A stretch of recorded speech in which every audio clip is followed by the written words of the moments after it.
I'm Isa Tan, welcoming you to another Asian Agribiz podcast. Porcine circovirus is one of the most devastating viruses faced by the pig industry worldwide. While PCV1 is considered non-pathogenic, PCV2 has become one of the most common and crucial pig viruses and is associated with several disease syndromes in the nursery and, even more importantly, in growing and finishing pigs. My colleague Meliana talks with Dr. Roman Krejci, Veterinary Services Manager for Swine Vaccines at Ceva Santé Animale, about PCV prevention and control strategies. Hi, Dr. Krejci. It's nice to have you in this podcast. Before we start, can you please introduce yourself and your company? Hello, Mel. Thank you very much for the invitation. It's a great pleasure to be here. I'm Roman Krejci. I'm a veterinarian from Czech Republic, and I'm working for Ceva Animal Health Company as a Veterinary Service Manager for Swine Vaccines. Thanks. Porcine circovirus, PCV, is a common virus of pigs found globally and has been around for some time. But please explain what this virus. What are the symptoms and how are pigs affected? How is it transmitted? The disease due to PCV2 was first observed in Canada in 1991 as a wasting disease with high postweaning mortality. The new syndrome was characterized by a loss of weight, respiratory distress, and pale skin with typical pathological findings such as lymphadenopathy, interstitial pneumonia, and hepatitis. The name PMWS with a detailed description of the syndrome was published in 1996. As the cause of the disease, a genetically and antigenically distinct porcine circovirus was described and designed as PCV type 2 in 1998. In contrast to PCV2, the PCV type 1, which was isolated earlier, is considered non-pathogenic and was found in pig population with no signs of disease. PCV2 was, however, retrospectively identified by serology in swine populations as an asymptomatic infection at least 20 years prior to the first reported case of PCV2-associated PMWS. Dissemination of new virulent PCV2 strain into global swine operations was accomplished by exchange of breeding stock semen or other husbandry activities. PCV2 has become one of the most important pig viruses and is associated with several disease syndromes in nursery and, even more importantly, in growing finishing pigs. In 2002, the denomination porcine circovirus diseases, PCVD, which would include both clinical and subclinical forms, was proposed. Most frequent nowadays is the subclinical form of PCVD with the absence of clinical signs, but still decreased average daily gain and higher percentage of poor performing pigs. No or minimal histopathological lesions in tissues and relatively low amount of PCV2 in tissues. PCV2 systemic disease is still present with wasting, weight loss, paleness of skin, respiratory and or digestive clinical signs in pigs. Morbidity is usually 4 to 30%. Mortality can reach up to 20%. Porcine dermatitis and nephropathy syndrome, PDNS, is also often diagnosed with dark red papules or macules on skin and swollen and pale kidneys with many cortical small hemorrhages. However, these findings are not pathognomonic for PCV2 infection. As you mentioned, we have PCV type 1 and 2. Are there emerging types that we should pay more attention to, or should the focus remain mainly on PCV2? Since the discovery of PCV2, other types were identified, namely PCV3 and PCV4, based on the open reading frame 2, or 2 gene differences. PCV3 is currently widespread in all continents. Close to 100% farms are positive in some countries. The clinical impact is under controversial debates. Its relation to certain pathological syndromes was confirmed. Currently, 2 major disease outcomes due to PCV3 have been proposed, namely PCV3 reproductive disease in sows and fetuses or neonatal piglets, and PCV3 systemic disease in pre- and post-weaning pigs, the latter being only scarcely diagnosed in the field, and it is still uncertain if it's due to postnatal or prenatal infections. The clinical significance of the PCV3 infection and even lesions detected in the individual positive pigs and herds is uncertain, especially as other significant diseases are usually diagnosed at the same time. PCV4 was first identified in 2019 in China in pigs with several clinical disease syndromes, including respiratory, enteric, and PDNS signs. Later, it was found also in South Korea, Thailand, and recently even in Spain. The overall seroprevalence of PCV4 in China was more than 40% in all age categories. Pathogenesis of PCV4 is not yet well established. PCV4 may act as a cofactor to PRRS virus, pseudorabies virus, or PED. PCV4 is genetically less similar, about 50%, to other porcine circoviruses. It's more similar to mink circoviruses, and there is no cross-reaction with PCV2. In general, at the amino acid level, ORF2 of PCV2 is only 31% identical to the ORF2 of PCV3, from 45% identical to the ORF2 of PCV4, and by 70% identical to the ORF2 of PCV1. Therefore, there is no cross-protection of PCV2 vaccination against other known PCVs expected. Great information. So, what is the current status of PCV infections in Southeast Asia? How prevalent are co-infections? How much economic damage does the virus and corresponding diseases cause producers? Nowadays, basically all commercial farms are PCV2 positive. Of course, the major problem is due to mixed infections with other pathogens. PCV2 infection can downregulate the host immune system and enhance the infection and replication of other pathogens, both bacteria and viruses. The co-infection with PRRS virus and PCV2 is common in clinical conditions and contributes to a range of polymicrobial disease syndromes. The co-infection rate of PRRS virus and PCV2 has been reported up to 80% in lungs with pneumonia lesions in post-weaned pigs. Both PCV2 and PRRS can target host immune cells and impair host defenses, resulting in increased susceptibility to infections by secondary bacterial pathogens that can affect growth and performance, as well as increase morbidity and mortality.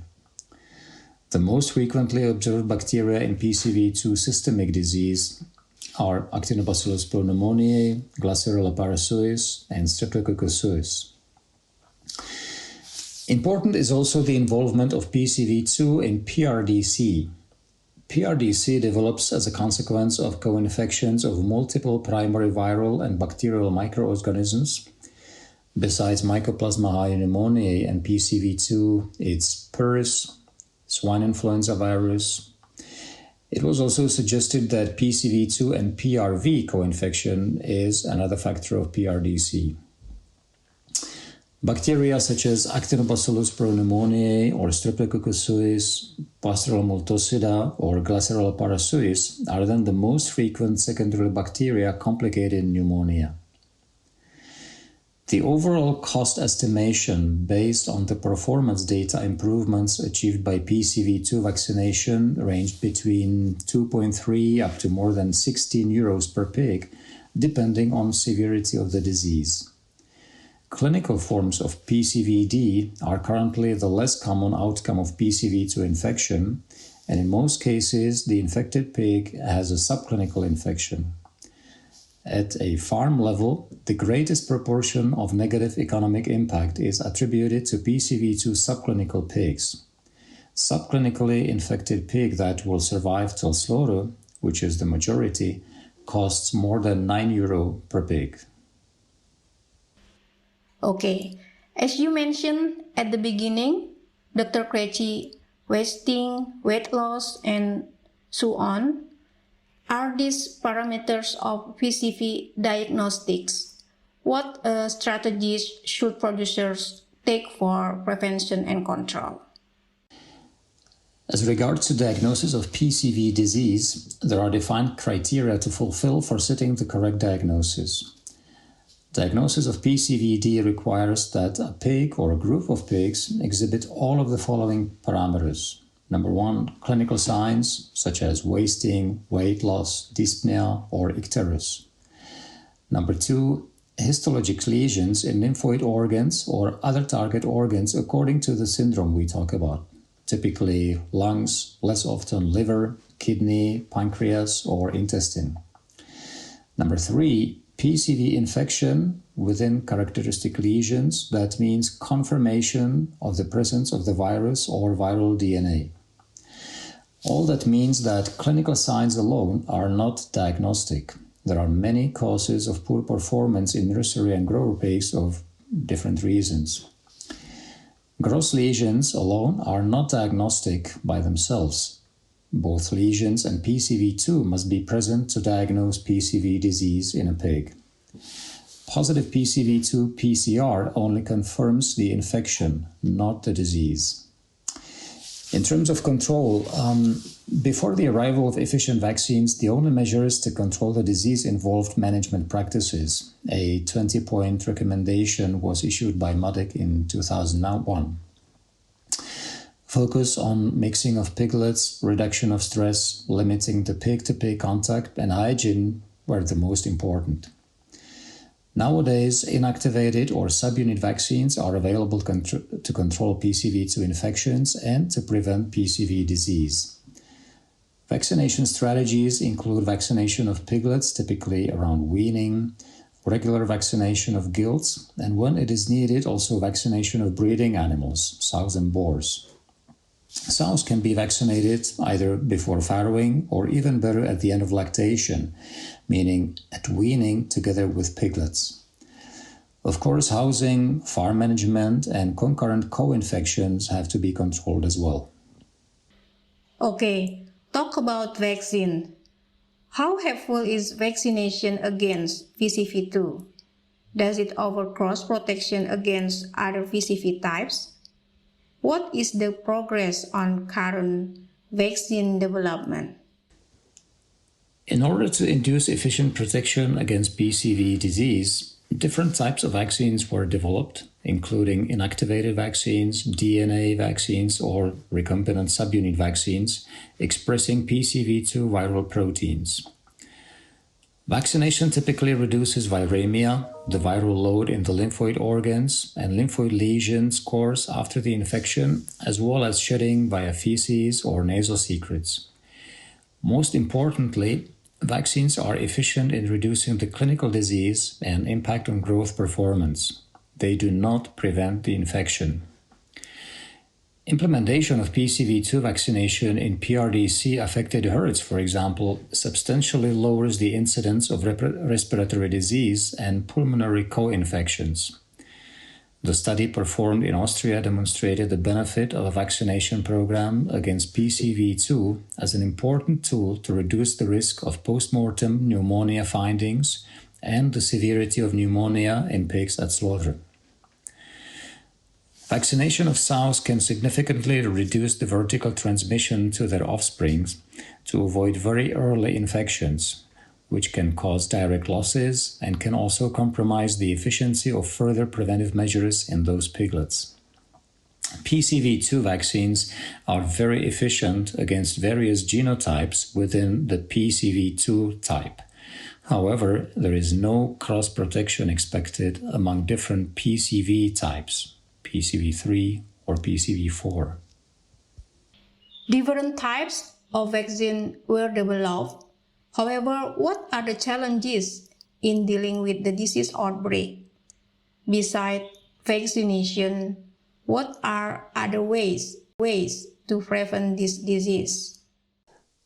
Well, when already the disease breaks, we have to implement emergency measures to save lives of pigs and treat clinically sick animals. This means especially treat concurrent bacterial infections using antimicrobials and try to reduce the transmission of these infections to healthy individuals or groups. The big challenge is, as we mentioned before, that PCV2 is strongly immunosuppressive, and so the pig cannot rely much on its own self-defense mechanisms. The best way to prevent the disease is really well-designed vaccination strategy using efficient vaccine. Use it correctly to healthy pigs. In the farm condition, the PCV2 vaccination results strongly depend on the disease status prior to vaccination. Of course, implementing appropriate farm management practices and biosecurity measures is essential to control any infectious disease. So, with the efforts you mentioned, vaccination, biosecurity, farm management practices, how optimistic are we that the number of outbreaks will decrease in the coming years? Is it possible to eradicate the virus from farms? We can be optimistic. However, we have to realize that the virus is evolving. We have more and more different PCV2 genotypes present in the field and PCV types. And also the epidemiology has evolved significantly over the years. That brings new tasks for diagnosing or monitoring correctly the infection and the disease. And it represents also new challenges in its control. What we have seen in the past years is increasing prevalence of early infections and early PCV2 systemic disease cases. That requires the attention to a very good control of the infection in the sow herds and also to the need to achieve good homogeneous immune condition of sows, providing passive immune protection to piglets. We will keep living with PCV2 because the virus is very resistant in the environment. The transmission is very easy. That is why it is very difficult, in fact, in standard farm condition, impossible to eradicate it. Excellent. Anything else you want to add, Dr. Krejci? No, I think we really walked through all major elements related to PCV2. Well, thanks, Dr. Krejci, for all the great information. We absolutely have learned a lot. Thank you very much, Mel. It was really a great pleasure to have this interview with you. Bye-bye. I hope that you learned some valuable information from this episode. Thank you for listening in. Don't forget to subscribe to this channel on Spotify, Apple Music, or wherever you get your podcasts. For more information on the animal protein industry in Asia, please visit www.asian-agribiz.com.